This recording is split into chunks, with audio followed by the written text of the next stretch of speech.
दोस्तों, right to speech में आपका स्वागत है।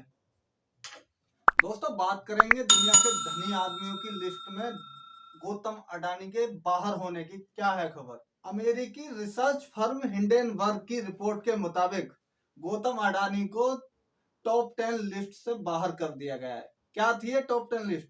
ये टॉप 10 लिस्ट वो थी जिसमें गौतम अडानी बहुत ही लंबे समय से एक धनी व्यक्तियों की लिस्ट में, इस लिस्ट में शामिल थे, जबकि आज ये 12वें नंबर पर आ गए हैं। दोस्तों, केंद्र सरकार जो कि बीजेपी की सरकार है, बीजेपी की सरकार में गौतम अडानी को इतना समर्थन मिला था कि लेन देन के मालिक यही बने हुए थे।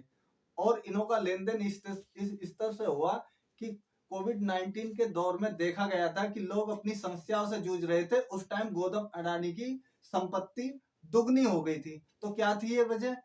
ये वजह थी सिर्फ केंद्र सरकार में मोदी सरकार का होना। और मोदी सरकार अपने इन आकाओं को किस तरीके से भला कर रही है, ये किसी से अछूता नहीं रहा है। निजीकरण को लेकर के सबसे ज्यादा शेयर खरीदने वाला अगर कोई कारोबारी था तो ये सिर्फ गौतम अडानी ही साहब थे।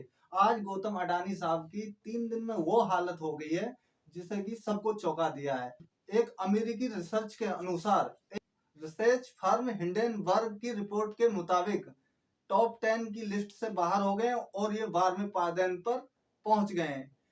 बता दें कि इस टॉप 10 लिस्ट में सिर्फ भारत के एक अकेले मुकेश अंबानी ही इस टाइम पर जगह बनाए हुए हैं।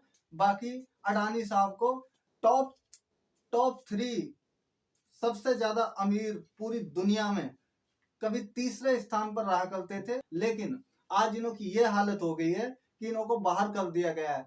दोस्तों, एक ऐसा टाइम भी आया था जब भारत के अंदर किसान आंदोलन कर रहे थे और एक बहुत बड़ा प्रोटेस्ट चल रहा था किसानों की तरफ से।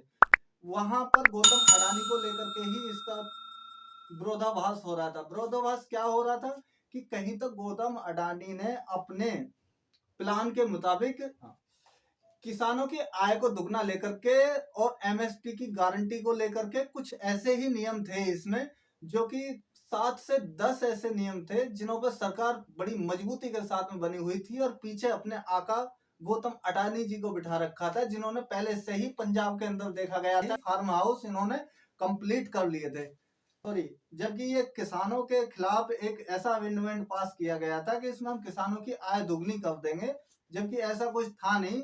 इसमें इसे एक साजिश के तहत जो पारित किया गया था, जिसमें गौतम अडानी का बहुत बड़ा जो इन्वेस्टमेंट था। इन्वेस्टमेंट कैसे था कि पंजाब में कुछ निजी फार्म हाउसों को खरीद करके वहां पर गोदामों का पुनर्निर्माण जो कराने की सारी प्रक्रियाएं चल रही थी। कौन है आखिर ये गौतम अडानी? आइए बात करते हैं इन्हों के अर्श से लेकर के फर्श से लेकर के अर्श तक जाने की इन्हों की एक बार इन्हों के जीवन परिचय को देख लेते हैं। कहां से हैं, कौन है और क्यों मिल रहा है इन्हें गवर्नमेंट यानी कि केंद्र सरकार की तरफ से इतना ताबड़तोड़ समर्थन हमेशा ही इन्हों के फेवर में रहता है। आखिर कौन है ये गौतम अडानी और कहां से बिलोंग करते हैं? इन्हों का एक छोटा सा संक्षिप्त। दोस्तों, एक कहावत है, एक प्रसिद्ध डायलॉग है कि कोई भी धंधा छोटा बड़ा नहीं है। दोस्तों, कोई भी धंधा छोटा बड़ा नहीं होता और धंधे से बड़ा कोई कर्म नहीं होता।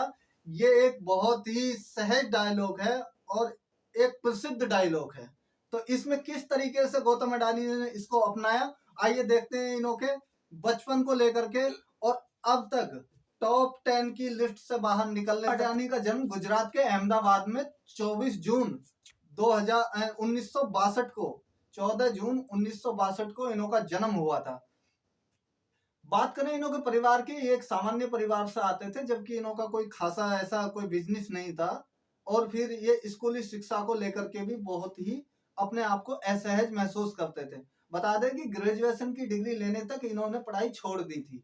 उसके बाद में इन्होंने कहीं पर अपने घर के आजीविका चलाने के लिए कहीं पे एक नौकरी कर ली और नौकरी करने के बाद में उससे अपनी जरूरतों को पूरा करते रहे। इन्हों के एक दोस्त हुआ करते थे जो कि एक क्लासमेट थे, उन्होंने ये स्कूटर पर बैठ करके जाया करते थे और लोग उन्हें उसी टाइम देख लिया करते थे इन्हें कि ये किसी दूसरे के स्कूटर पर जा रहे हैं। तो दोस्तों, इन्हों को बहुत ही असहज महसूस होता था। जानते हैं क्यों? क्योंकि इन्हों का सपना बहुत बड़ा था। सपना इतना था कि ये एक दिन दुनिया पर राज कर सकें। और दुनिया की राज की तो छोड़ो साहब, भारत में तो ये राज कर ही रहे हैं।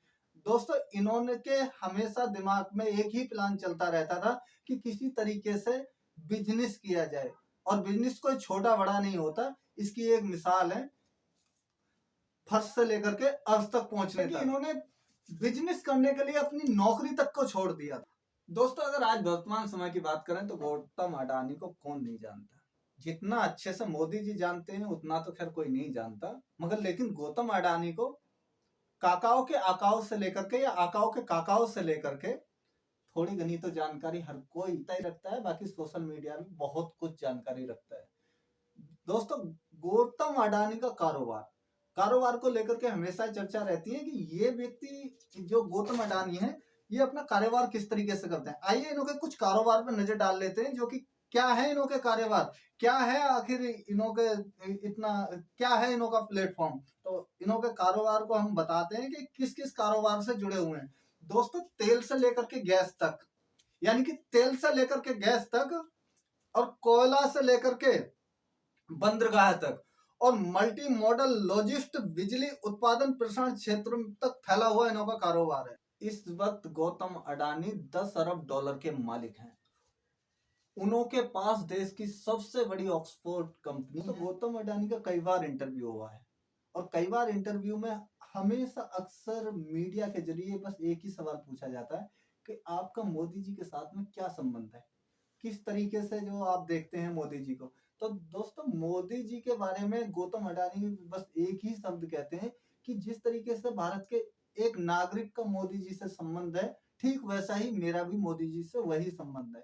जबकि अन्य पार्टियों के बारे में अगर बात करें कि राहुल गांधी को किस तरीके से देखते हैं, तो ये कहते हैं कि राहुल गांधी एक अच्छे व्यक्ति हैं, और फिर वो मेरे खिलाफ प्रतिक्रियाएं अपनी पॉलिटिक्स को चमकाने के लिए हमेशा देते रहते हैं। क्या ये सही है या गलत है, आप हमारे कमेंट बॉक्स में नीचे बता सकते हैं।